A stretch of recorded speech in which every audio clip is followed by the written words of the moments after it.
Hello and welcome to another exciting episode of Traveling Through the 80s with the 80s Kids.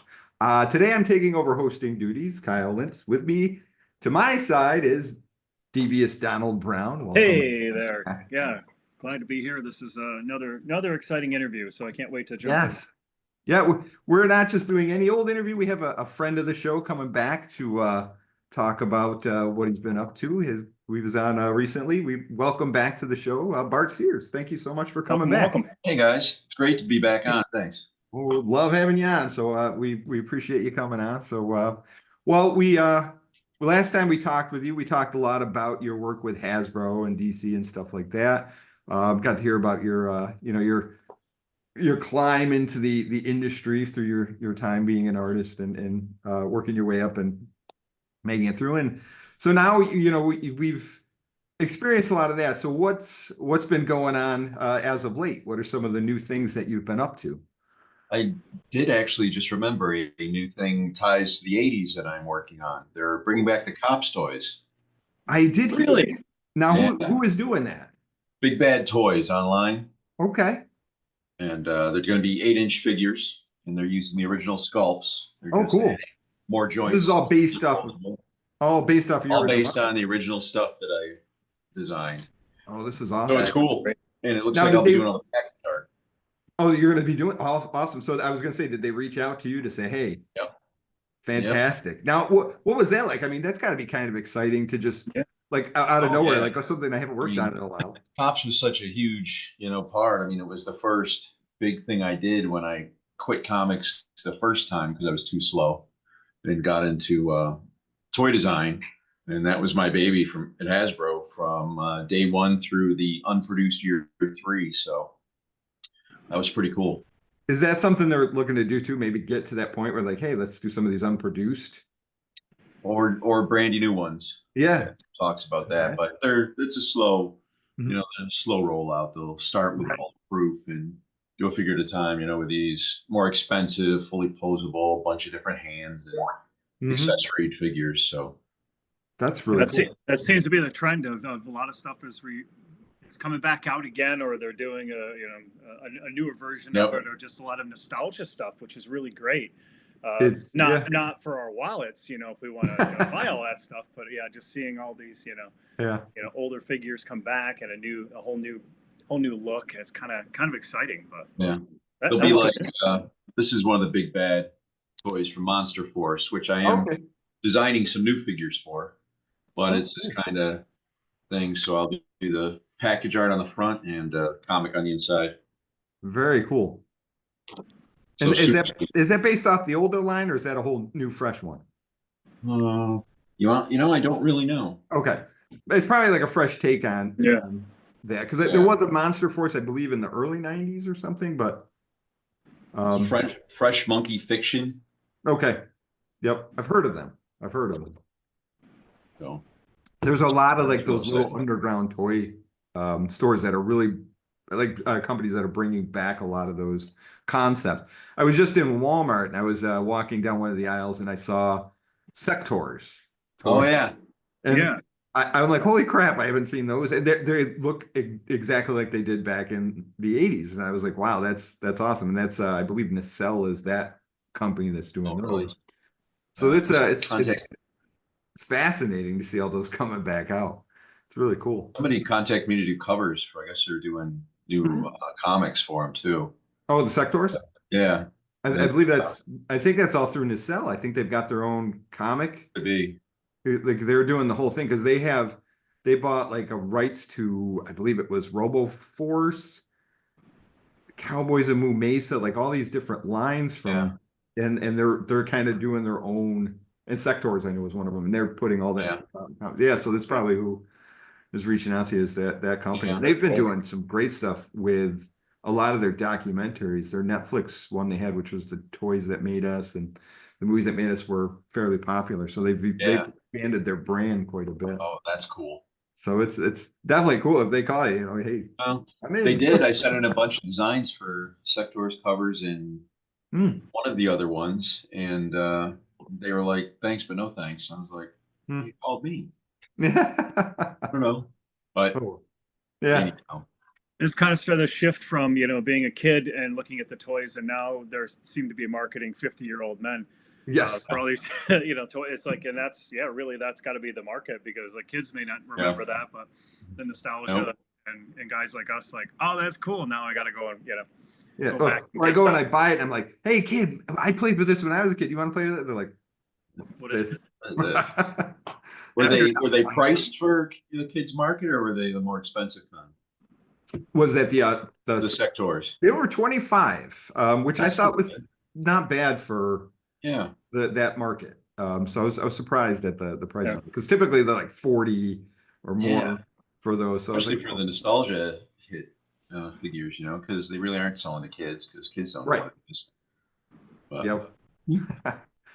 Oh, so you got that. That was one new thing. So I know you talked a little bit. We talked outside of this. You have a new project coming up that you're looking to share with everybody. You talking about my Kickstarter? Yes, your Kickstarter.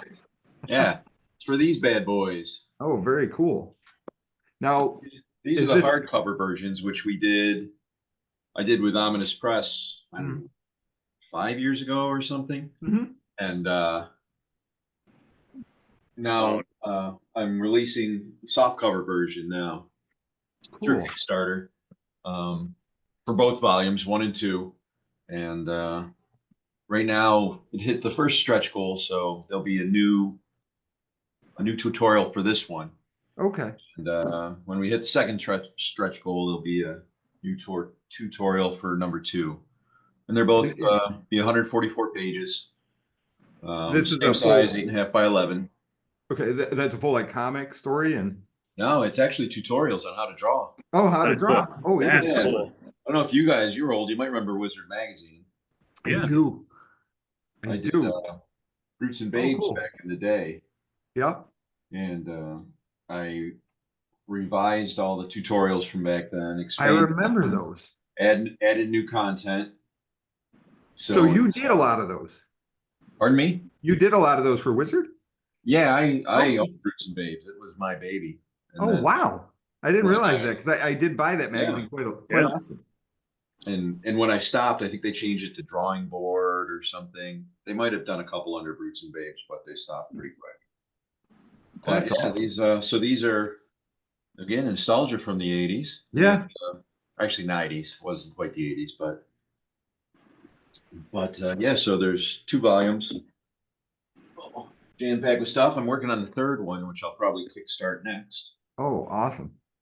So you've reached the stretch goal. Are there like certain incentives that come with the stretch goals, or? Well, basically it's a pretty simple campaign. Looking at Kickstarters, I get a little frustrated when there's 8 million things to buy on one campaign. So basically you can buy the books and you can get a remark on them if you want. That's about it. And the stretch goals basically just allow me to add a new tutorial. Oh, fantastic. I mean, that's worth it there. Yeah, so if anybody got the hardcover or missed the hardcovers, because I saw one for sale on eBay for $999. I've seen them for $150, $250. Yeah. I guess they're hard to find. And so yeah, people can get them now, or they can get, if they've got them, they can get the soft cover that'll have probably new tutorials in it. So, and that's pretty much it. It's a really simple campaign. Now, you said this was the book that came out a few years back with Ominous Press? Yes. So it's just a reoffering with new material and not much new material, just a little, but it's good for those that don't want to pay the $999 price tag. Yes. Here you go. For anyone that missed it, or anyone whose book fell apart. Right. Just wants to have a softcover one because it's easier. Yep. So or who missed it.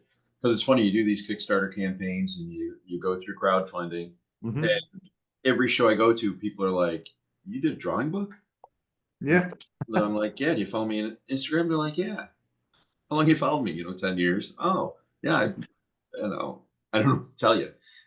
Just you think everybody sees, everything you post on stuff, but a very small fraction of people see it. So you just have to keep pumping it and keep trying. Yep. The algorithms aren't always like consistent, so you have to you have to be pretty on top of what you post out there, yeah, Yeah. regularly. But that's good. And And Kickstarter is a full-time job, man. yeah, social. Luckily, it's my wife and my company, mostly hers, I guess. Mhm. I'm just kind of a cog, called Senko, and that's our publisher. But Mhm. she's running the whole thing and keeping up with all of that stuff. So hopefully, I can do some of this stuff. But yeah, that's Very working cool. out great. So Yeah. Oh, it pretty sounds excited about that. yeah. So with what you're doing now, you said your volume 3 is coming. Is that a further deep dive into some more tutorials? Like how many more do you think you have? Actually, I did a drawing book in mid '90s called Drawing Power, and Mhm. it was focused solely on creating a splash page. Oh, okay. So I'm going to basically do the same thing to that I did to these, expand it, add new content, and flesh it out more, Mhm. and get that one on and done. And then the fourth one will be all brand new stuff. Oh, cool. Oh, So fourth, even wow. So you've got a lot in the pipe for that yep. whole thing. So that's fantastic. So now the new one, like the fourth one, is that gonna dive into something specific like the splash page, or is it something more? Not quite certain yet. Yeah. So I have to set all three of them up and get them all in my brain and see what's missing, and yeah. the best place to go is with Drawing Power. That was the original concept. Do a splash page, do a story page, do a cover, Mhm. I guess that was about it. But so we'll see. I don't know. Hmm. I don't know. That's really cool because you don't. I remember having Draw the Marvel Way like that book, Yeah. and Yeah. that was such a big book when I was in grade school. Yeah. You go Still through in it. print. Yeah. Yep. Yeah. I still have my copy in my library. I've had about 7. Every time, I'll meet some guy that wants to draw. I'm like, have you seen this? You got to check this out. And Yeah. that copy's gone. So I keep buying new ones. It's a great book. It is, yeah. It was one of those ones that just really kind of opened the door to okay, this is how you kind of Yeah, just this do is a book. behind the scenes. This is Yeah. what it looks like, how it starts. So that was really cool to see back. I don't even Oh know yeah. when it first came out, but I don't remember not having it. So Yeah. it had Now to be in the with your, '70s.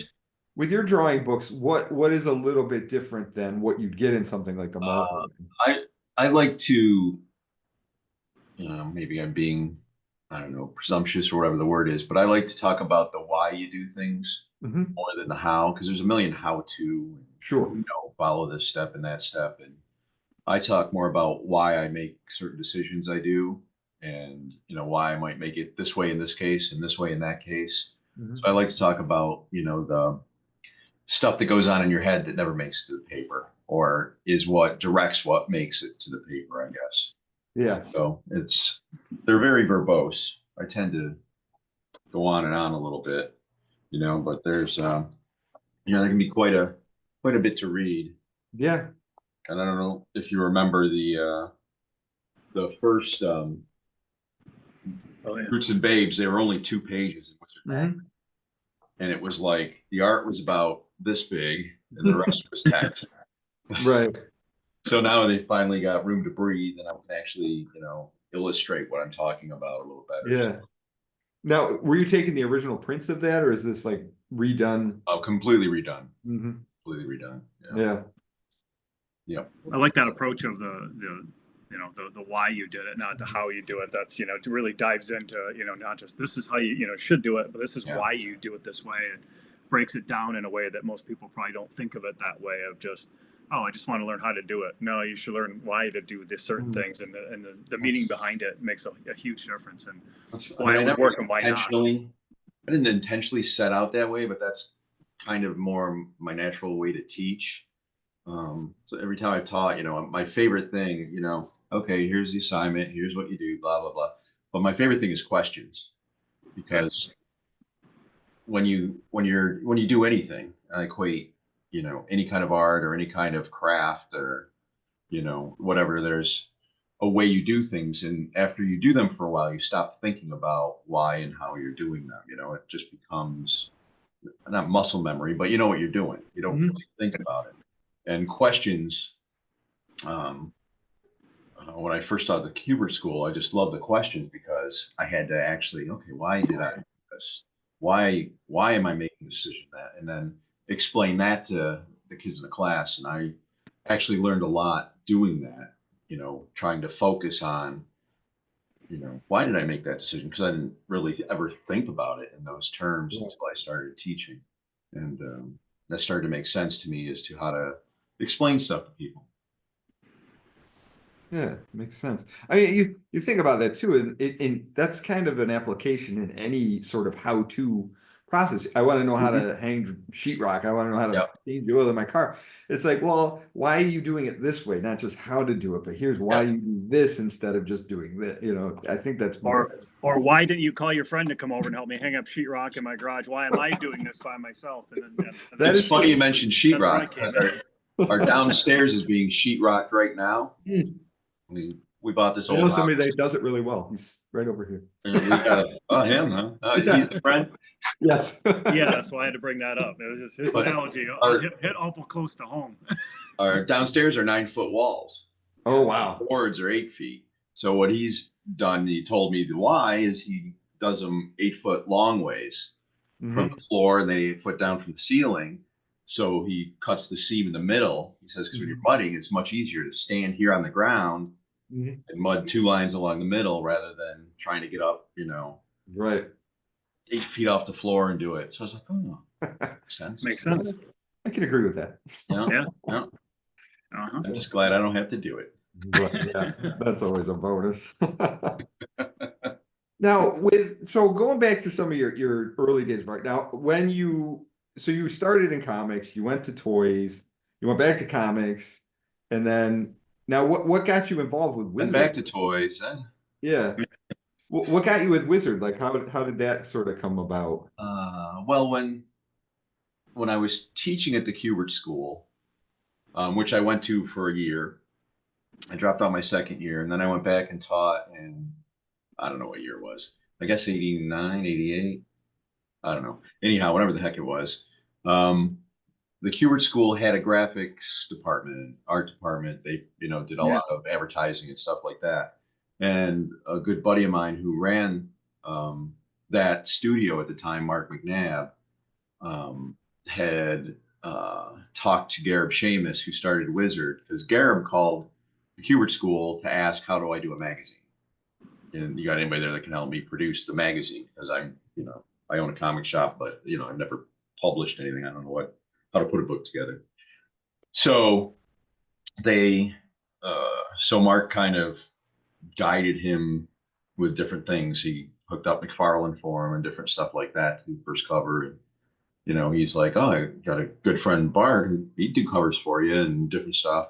So I ended up doing all the covers I did for them. And I did a bunch of spot illustrations early on when they were really focusing on being wizards. So I did all these dumb little wizards doing things. And a couple months in, Gareb's like, well, you're teaching at the Kubert School. I said, yeah. He's like, you want to do a drawing column for us? I said, sure, let me think about it. And so I pitched in Brutes and Babes, and that was that easy. But it's nice having that in. Yeah. Start. And how long did that last? Like how long was it? It was over 3 years. I think there were 28 or 30 columns I ended up doing. That's wow. That's a lot. But I think it went from 2 pages to 6 or maybe 7 or 8 at one point. I don't know. It was their most popular column. So. Did you get letters and stuff that you had to answer? Oh yeah. I did a couple of contests, which I would never do again. Just I don't know how many entries I got, but it took forever. Actually, Andy Park, who is now the senior or the art visualization director for Marvel Studios, entered one of the contests and won. Oh wow! Which is pretty cool. The prize was a drawing, and I drew his 3 times. And the 3rd time, it finally got to him. And I think we had to send that directly from me to him. The first 2 I sent through Wizard, and then I don't know what happened to him. But he was a little irate. Like, dude, let me just send this to you. Directly to you. Yeah, they probably sold it somewhere. Yeah. Like, oh yeah, we lost it. Or one of the mailroom guys has it on his wall. I don't know. Yep. Right. He's like, I know this guy. I sent you 10 copies. Where do they keep going? I don't know. That was crazy though. Who Yeah, knows? right. Now with except Miss Wizard, and they had a bunch of different books. That whole the idea of just having that sort of that central connection to everything comics was always really nice, because you could get all that information in one place, and it was I mean, obviously now with the internet, it's it killed all those things, but you know, every once in a while somebody talks about bringing it back and it'd be great, but it's a nostalgia buy, I think. I don't know. right. New fans would be into it, but comic fans like comics, so maybe they'd spend, you know, $10 on a shiny magazine that just talked about comics. Because their downfall was they got so big and comics collapsed, they started to get into movies. Yeah. Their toys was okay, but then when they shifted into film and TV, how are they going to compete with those major mags? Clearly, they could not. Right, and that's true. I think too with like that idea, because I know I go to the comic books. I want to pick up a book. I want to hold a book. I don't like reading them on my phone or on the computer. Yeah. It's not the same.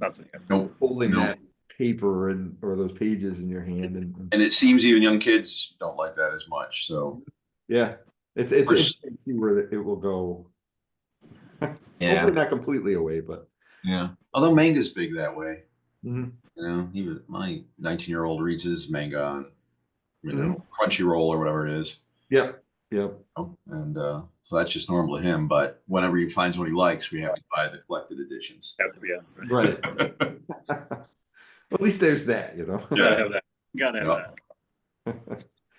Now, in when you said you went back to toys, so after Cops and stuff, what was another like big line that you sort of worked on? Marvel, the Toy Biz Marvel Heroes. I did. Was that around 90? Tons of turnarounds, tons of 3 views for the characters. Okay. And it was funny because I was still working comics at the same time, but Toy Biz contacted me through Marvel because their toy guys. Remember, this was the early 90s. And comics had exploded, and their toy guys couldn't make sense of what any of the characters looked like, because none of the guys drew them the same on their side view, their front view. You know, those guys were just nuts for throwing stuff everywhere. They didn't. Comic guys didn't care, but the toy guys were like, I don't know what this looks like. I can't tell what to make of this. So I didn't care. I just bulldozed through it, made it look cool on all sides. The toy, and that was really helpful to them. And so I did not a full 3 years, but I did a lot of figures over 3 years for them, which was really cool. Yeah, because they that was before Toy Biz and Marvel merged. I think so, yeah. Because I think they were just starting out, because they originally did the line for DC. I think they did it in 89, and then they switched to Marvel in 90-ish. I think it was 91. Yeah, because I think I did 92, 93, 94. Yeah, it was around. Yeah, it might have even been that time when they started dropping that stuff. But it was a big deal, because I remember before that, all we had was Secret Wars. So you were like, oh, cool. Yeah. All the characters again. It was pretty. But it was great. Since there weren't any bucks, I could just draw the guys real heroic and bulky and just crazy. So it was cool, which was the fun thing I got to do at Cops. Is initially they wanted to do Cops at 5 inches, but on the G.I. Joe buck, narrow shoulder. And I'm like, these guys are, you know, superheroes, because the initial concept art, they bought the concept from an outside development company. And all that development company did was take John Romita Jr. Marvel art and draw their character over it. I was like, oh, okay, that's Kingpin from issue such and such and such. You know, that's Sandman or whoever. And so I was like, why don't we make these guys heroic? You're doing a new thing, you know. And they let me do the 3 different bucks: the big fat big boss buck, the skinny heroic buck, and then the more natural heroic bucks. That was really cool. Yeah. Oh, that has a very distinct look to that line did, and it was one I remember, you know, buying those when I was young too. I had quite a few of them, and it was funny. It's really that different look than what G.I. Joe was. They weren't that thin. They were definitely more broad And all the toys were like that then, you know, just kind of our boring, normal human proportion. right, Yep. right. All too familiar with everyone stealing other figures that were already done in the past. Even when they would mold them out, they're like, wait a minute, that is not Friar Tuck. That's a Gamorrean guard Right. from Return of the Jedi. And you're like, Yeah. they didn't even make any new toys. They're cheating. It's like, this isn't no. And you're Just like, make a cloth outfit and put it over him, and it's But- like they were covering people up. We're like, wait a minute, this is something, and kind of Everything was Save so the money. cheap. They had Mhm. like to paint any section on a figure cost a penny. It was a 1 really? penny paint on any figure. So if they gave you 5 cents to paint a figure, I could have 5 different colors on the figure and a molded color. You know, because there were badges, you know, there had to be one silver or gold, whatever. So that was Right. all taken. So, but a lot of drivers, they were like, okay, you got 3 cents. So it's like, okay, so I have the badge, 2 other colors, and whatever color the plastic is going to be. So that's how you had to design the color of a figure. Oh, interesting. That's fascinating. I didn't realize that was how that worked. That's pretty cool. Yeah. That's pretty fun. So Yeah. was each figure like that? They would say each figure, or did each figure sometime have different, like? Yeah, sometimes like they would have it budgeted, and you might talk them into, can we spend 12 cents on this guy because he's really cool, Yeah. and then 3 other guys would get 3 cents or something. It was never okay, just splurge on him. It's like, no, you got 40 Right. colors for 12 figures, work it out. So Huh. that's crazy. That is crazy, but that's really cool how that really makes you have to think almost like a chess game. Like, okay, Yeah. what can I do here, and what can Yeah. I remove from here, and That's Incredible. incredible. And you got to think what's going to be the most, the biggest color, because everything on that figure is going to be cast pretty much in that color, except for, the head and hands, if they weren't gloved. So you had to really, pay attention to that, I guess. Which is kind of neat. Another funny thing about that is Mark McNabb, who was the guy I was talking about that hooked me up with Wizard. Mhm. We had to send out for the second year. The first year of all the interior art I did myself in-house. But the second year they wanted to send out to illustrators and get big 18 by 24 paintings of them. And we were like, oh, we know this great guy in New Jersey to do it. Because Mark Pennington, he was hired right out of the Kubert School to design G.I. Joe. And when they needed another boys toy guy, he hooked me up with that job.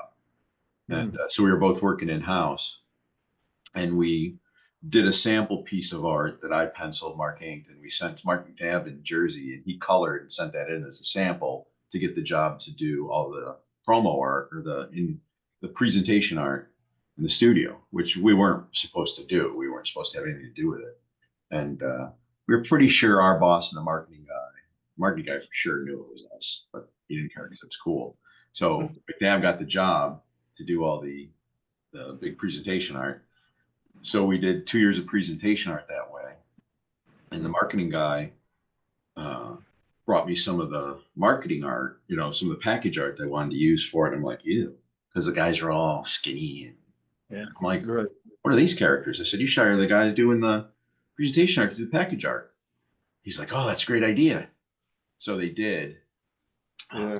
Marketing or packaging people were pissed because their designs were all, here's the plastic covering, and here's the spot for the package art.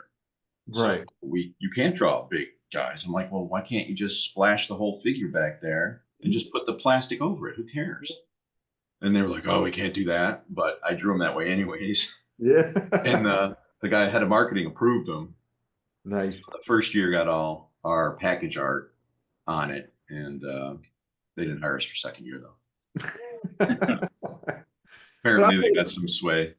That was the stuff that pulled you in, was that package, because I would stare at that art and be like, God, I want that figure. It was cool. And yeah, he looks awesome. I want one of the I want that biggest principles of design is overlap. So the fact that it went behind, you kind of wanted to look and see what you were missing, and you could always see his face or the main part of the character. It was just cool. It just made the packaging cool. And I would take that bubble off, I'd put it over the side, and I'd keep that card art. I would Mhm. always have that. Oh, yeah. You'd stare at it. Just sometimes you just pull it out and just look at all the cards and be like, oh, these are so cool. A lot of people told me, you know, they pinned them on their wall, Hmm. all the blank cards once they Yeah. got the figure out. Yeah. Did you get any like the sample art, or, like the card arts and things like that when it was? No, but all stayed at Hasbro, and I don't know if, you know, somebody dumpster dove and got Mhm. it or how it worked. I don't even think I've Probably. ever seen any for sale anywhere, so I don't know. Yeah. It's If interesting. I'd been smarter when I was there, I would have just walked out with 2 portfolios when I left, but I didn't know any better. Yeah. Right. Well, yeah, Yep. you don't think about that part of it, I guess, you know. No. It's funny because the what I first did freelance for them was a bunch of the GI Joe presentation art paintings, and most of those are out. Somebody owns somewhere, so those are all dumpster dived. I don't know about the cop stuff. So I don't know what happened to that. Yeah, probably somebody's got to be that savvy to know where to go to do that. Oh, and for That anyone same guy in listening, the mailroom, that guy that Right. got it on the contest stuff. Yeah, he's got it all in his basement. Hasbro's policy for years was once their drawers got filled with art, they just put it on a cart and threw it in the dumpster. My gosh. And there were a few smart guys, probably in the art department or marketing or somewhere, that would figure out what day that was, and then they'd go dumpster diving and get as much of that art, you know, as they wanted or could Yeah. take. And that's the only way there's any of that art anywhere. It seems so frivolous, to be like, let's just toss it. I don't know, but that's what they did with comic art, so they started returning it. Once the drawers got full, just Yeah, toss it. toss it out. Hmm. Crazy. I guess when you deal with it on a regular basis, it's just product, it's Yeah. not, you don't You look got at it the way 800 someone would say. pages a month sitting there. You're like, oh, Yeah, right. I gotta move that now. Oh boy. So now, thinking about too some of the like I'm just fascinated by a lot of the things you're talking about here. But now with working at Marvel and then doing some of the artwork for Toy Biz, what was that like? I mean, how did that kind of did that like was the work overload like so much where you're like, oh my goodness, I've got, or was it just like Yeah, great? it was a lot. The first year I was doing the toy stuff, I had a good buddy of mine who did a lot of design stuff for my first Ominous Press studio. Um, Michael Morris, he helped me out doing some of the figure stuff and different stuff. I taught him the technique to render and stuff, so he would help me with a lot of that stuff. And then by the end of the second year, I had a full studio ready, and we did most of the third year with the studio because we were supposed to have a contract to do all the package art and all the sculptural art through my studio for the fourth year, but Mhm. that fell through from Toy Business and somehow I don't really know. So I had the studio full of people that I trained to pencil, ink and color for different stuff. And that's why Omnibus Press was born because I needed something to Hmm. get them to do. And then that Right. studio later turned into just a color studio. Hmm. But that's pretty cool. So out of Not what I planned, but right. Now, out of the whole toy design thing, what was what is something about that you think was like one of the most favorable, you know, just anything about that was just really, well, it's cool when you make a comic book and you're sitting here and you're working on a page and you send it in, and then the coolest part of that is 6 months later, whatever it is, you go to the store, you get a box in the mail, and there's your comic. You yeah. actually read something that you labored over. Mhm. And if you grew up loving toys, that's almost even more so when you get to play with a toy that you physically, Yeah. created every aspect of it. It's really, really cool. So I think that's probably the coolest thing. But the design is as well. Just Mhm. 'cause a lot of times in toys they're just like, we need a guy, we need Mhm. somebody that's gonna be a safe cracker. Okay, and that's all you get. So Right. you just got to come up with stuff. That's Now, always a blast to design. would you intentionally like go to the store and say, let me just see like all those cops toys or whatever, Marvel toys, anything like Oh, just, just look at them in the yeah. line up there. Yeah. Yeah, that's cool too. Yeah. You're walking through the thing, and oh, shit, there's all my toys. That's awesome. Right. It's Yeah. gotta be a great feeling, yeah. Yeah. It's got to be so cool to be like, wow, look at that. I designed those. Yeah, Was especially there the first year. any time where someone walked by and they're like, you know, picked them up, you're like, I designed those, and they're like, yeah, sure you did. And Buy this one. This like one. you want this, like, you know, I came This up is with the that's best my one. design. Like, yeah, sure. Where's your name? Yeah, where's it? Like, okay, sure. Yeah, not believing it at all, and then they walk up, they're like, yeah, son of a gun. Yep. Those are That was mine. cool. I wonder if I'm one of the first or only guys that ever actually designed the characters, the buck system that the character was sculpted on, and the package art. Yeah, I wonder. That'd be interesting to find out if that was Yeah. because that seems like it's not common from just No. what you're explaining it. It's like so that's you're probably one of those pioneers in that whole, you know, aspect. It was funny. One of the second year guys, they did a kung fu guy, and I gave him some kung fu grip kind of thing. Mhm. And the sculpting guy who loved me came down and said, "My sculptor can't sculpt his hand. You know, I got to redraw it." I'm like, "No, I don't." So I went back to my office and I sculpted the hand. And Yeah. back to him and I said, "See, you can sculpt it." And he's, checking it out. He's like, "All right, I'll send this to him." There you go. Like, oh, I think about these things. I don't draw anything that you can't sculpt and cast. Right. Yeah. Yeah. It's like, well, there you go. It's funny because I'm thinking about this. A friend of mine, he was the voice, he did voices on Thundercats, and he said he was in a toy store and these kids were looking at the Thundercat toys and he did his Lion-O voice. Oh. You should buy this one. And he left the aisle and he heard the kids go, he didn't sound anything like him. And it's like one of those moments where he's at the Yeah. store to look at it Mhm. and enjoying it, trying to share it. And then it's like, nope. Yep. Not But at yeah, all. That's awesome. Talk about deflating. yeah, exactly. It's like, wow. He's over there cracking up. And they're like, yeah, I don't know who that Joker was. But yeah, it's I would just think like just being able to see all that stuff just come together and just be even just holding it in your hand, like, wow, there it is, that's Yep. just got a great feeling. That's super cool. And you know what? I don't have a single full figure of any of that stuff. I don't have any of it. I got a box of miscellaneous parts. Yep. That's all I got. Well, hopefully with the new line with Big Bad, they'll give Yeah. you some stuff for that, so that way That's part of the deal. I get one. nice. Well worth that. Like that. Yeah, that'll be cool. But that's awesome that they get to use the original sculpts. Yeah. And, I'm sure they tweaked them. I Sure. bet they scanned them and then they, Yeah. had to tweak them in a 3D program because they've got all kinds of new joints and stuff. Right. But they look really good. That's great. Yeah, I didn't realize they were coming out with new ones, but I'd heard rumblings, but I haven't heard or like seen anything about that. But that's great to hear that. Yeah, I hope I didn't speak out of turn. Sign an NDA. I don't know. Everybody will be excited. It'll be fun. Deal with it. I'll deal with it, whatever it is. But, it's a blast. I loved it. When you do get commissioned to do a piece or a figure, and they only give you a few things like he needs to do this, he needs to do a safe cracker. What's the inspiration? Where do you go to start kind of figuring when you only have a few things to describe that character? What's your go-to process of trying to figure that out?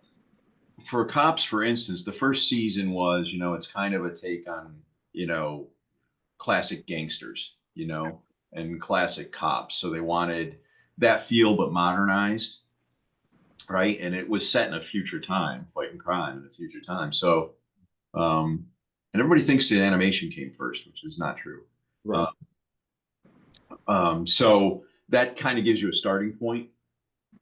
And then for the second season and third season specifically, they wanted to go more superhero-y, more fantastical. So the second season, you can see a little bit of shift in how the figure design is, and the third season was even further out. Mm-hmm. But that's your starting point, is whatever the base root of the concept is. Yeah. And, if it didn't have one, then your job is to create one and build off that. Well, you got like Long Arm was very traditional, uniformed officer, and then BP vest, like the trench coat detective. You had like that sort of thing, and then the second series was definitely a little more Yeah. You get to play with the designs a little more because I think that first one was really good in grounding it and just really relating it to modern police. Yeah. Being futuristic, you'd be like, okay, I can see this. Yep. And then being able to take it to the next level on each. Yeah. And you know, second year had the android robot with his head that was the bomb. And, Yep. you know, just crazy stuff because they all had that silly cap mechanism. Yes, that was a big thing back then. Was the cap, yeah, the guns and all, yeah. And RoboCop had the same thing. The toys they did for those, and it was the roll. And I'm like, well, there's a spring in there. Can't we fire stuff too? And they're Yeah. like, I don't think we can do that. I'm like, yes, you can. Here, do this. So I think we had a couple that fired nets and different things. So that was really Did you have to go down and straighten that guy out too? Like you fix the motor. Like, come on, give me the spring. thing. Give well, me he the was an mechanism. engineer, of course I did. There you go. Look at it. Fires a rocket right out of Be his eye. creative. But they were excited because they they were. It seemed like a lot of the guys weren't challenged too much, like changing how things were done, you know, and thinking outside the box and different stuff. So I think they really enjoyed having to push some limits sometimes. Of course, that could just be my ego. I don't know. Or budget. They're like, yeah, we can do that, but no. No, did you do the vehicles too, like the design? 3 cents a figure. Yep. Okay. Nope, they had vehicle guys do that. I think 2 different guys worked on. Each did 2 cops vehicles. I can't. They stole them from Joe for a time. Vehicles. Yeah. I did the pilots or the drivers. Okay. Not the actual vehicle. My favorite one was Buttons McBoom Boom. I always loved that pop out machine gun. The classic gangster guy, yeah, with the machine guns come out of his chest. And he carried the big, violent guitar case. Yep. Yeah, violent case with a Tommy gun in it. Yep. Oh. He was one of my favorites. That was a great character. He was a blast. Yeah.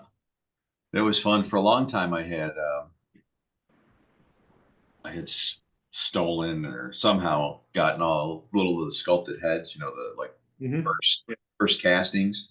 I painted them all like gray. And remember, I had to draw the comic stuff because I did a couple issues of the comic, a bunch of covers and different things. I had these heads to use as reference. It was awesome, especially since I designed the heads. They were all really well sculpted. And that was really cool. I got them on little nails, like these little stands with nails. It was fun seeing those. I eventually sold those to a collector at some point. Yeah. Kind of wish I didn't. I miss them. Yeah. Yeah. Well, maybe, nowadays too, with like 3D printing, you can almost find the 3D and print them up again and almost have those available. I actually might have some of the actual plastic heads somewhere in that box of things. Maybe I got enough to make another one. Were those sculpted heads like out of a clay type of thing, or was it? Yeah, they sculpted them in some kind of clay, probably that the clay that gets a little hard, doesn't completely. Yeah. But these were casts from the original sculpts. Okay. And because they sculpted everything 2 up. Yep. So they're a little larger. Yeah. So the detail really popped on those. Yeah. Whenever they scanned them or however they cast them, there was some process that shrunk them to the right size, which I still don't know what they did back in the 80s to do that. No idea. Right. But it worked.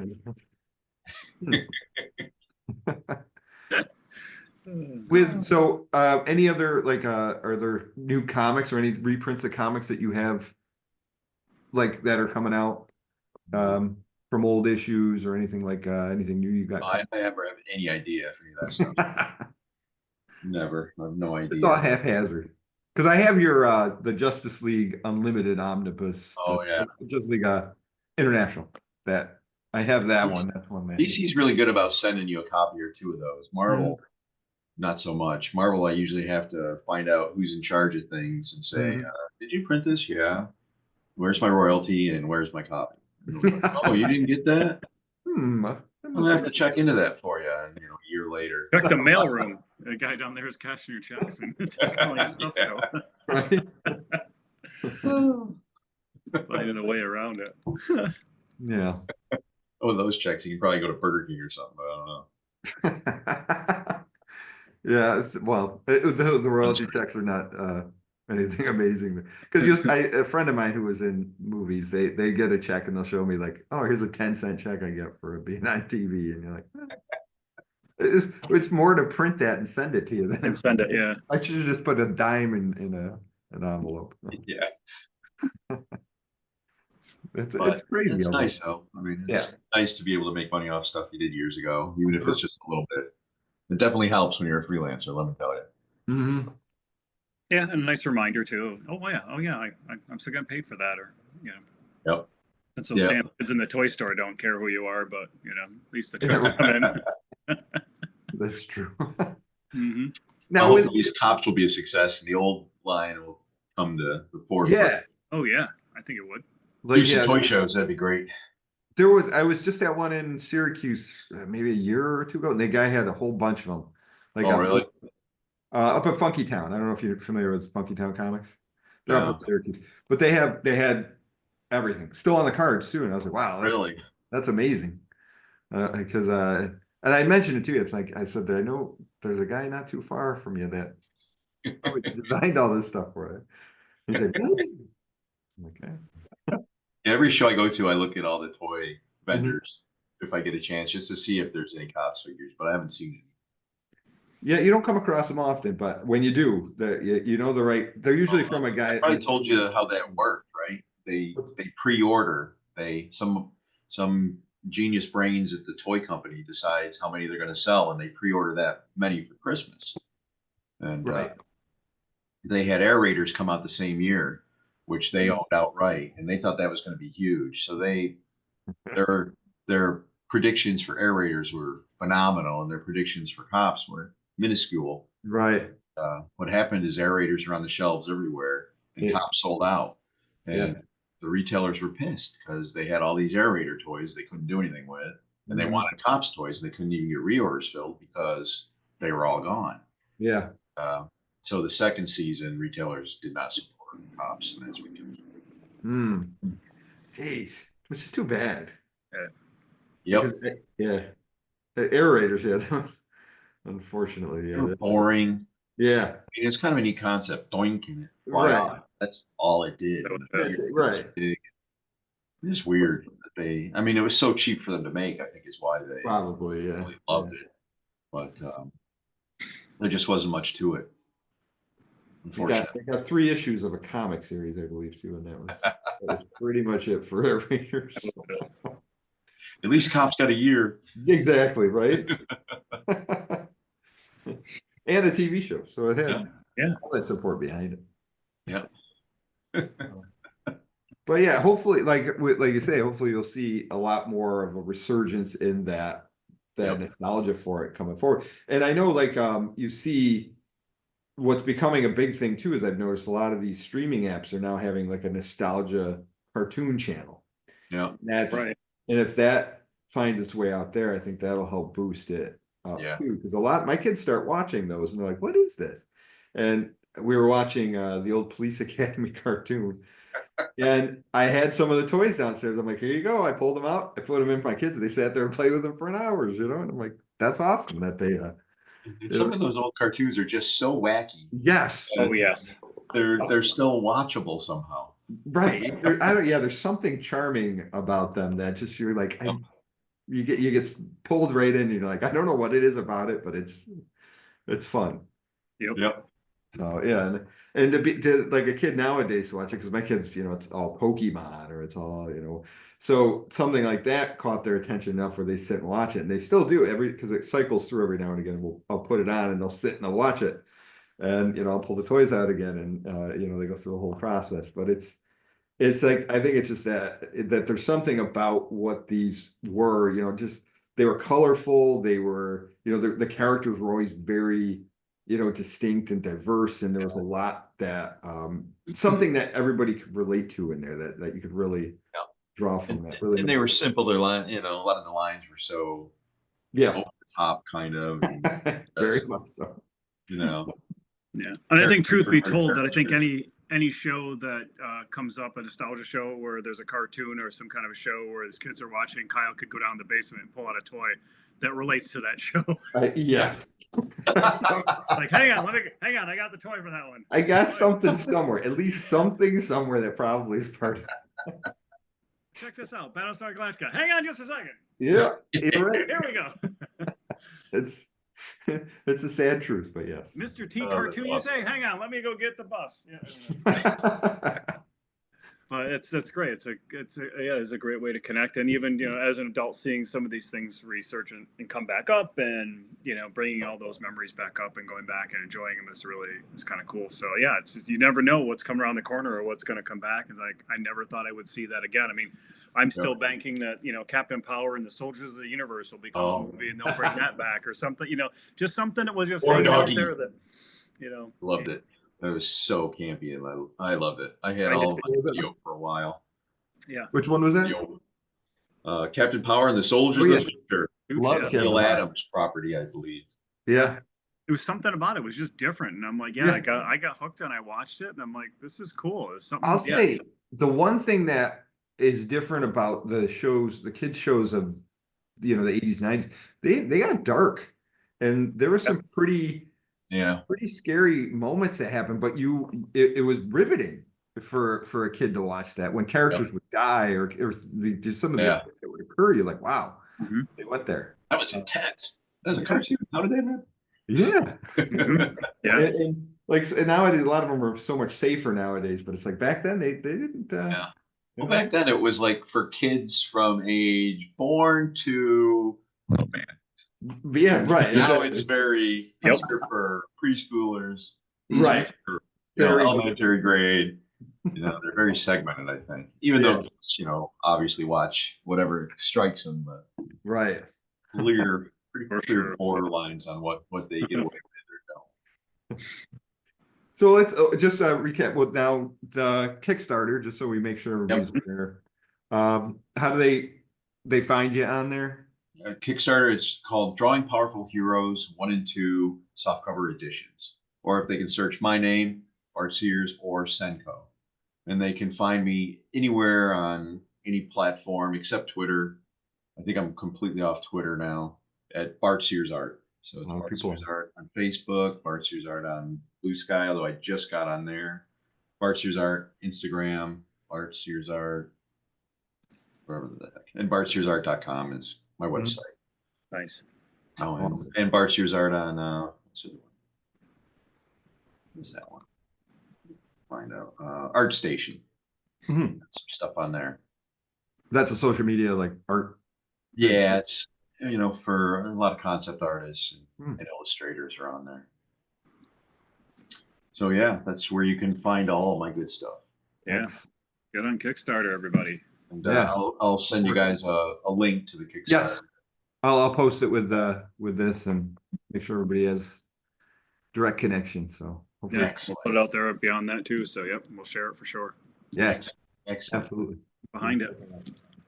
All right. Well, I can't wait. I gotta start on the first tutorial. Gotta get that done so the guy can insert it. Oh, cool. Then hopefully I'll probably do the second one anyways and get that ready. We'll see how my time works out, because I like to think I used to be a master of time, but now that I'm old and slow, I'm always like, I've been working on this for 2 days. It takes me 2 hours. What is going on? Yeah. Once you get past that 50 mark, it's like it's all downhill, man. It's slow. That football game I went to, my watch said I walked 17,000 steps, and I'm like, I got bad knees, so I got the knee braces on, and I'm just dying. Yeah. My friends are dragging me over fences. But it's not about the how, it's about the why. Yeah, it's like, why does my body ache? Why do I feel like this? Why can't I get it done? Yeah. Oh, you nailed that one, Don. Yep. It all changes. Yep. Not the landing there. Right. Awesome. Well, thanks so much again for hopping on with us. It was great. Oh, it's my pleasure, man. Really love talking about this. Always great chatting. Yeah. Next, whatever you got coming up again, just let us know. We're more than happy to have Cool. you back on and talk some more because this is fun. Cool. Yeah. Definitely will. And definitely when new cop stuff comes out. Yes, I'm looking forward Can't to wait. it. I'm gonna Yeah. start looking around for anything. Yep, Big Bad Toys. Yeah, Boys. I got my account there. I'll check them. Awesome. Cool. Awesome. Well, All right, thanks thank so you so much. much. You're welcome, guys. Thanks All again. right. Thank you. Bye-bye.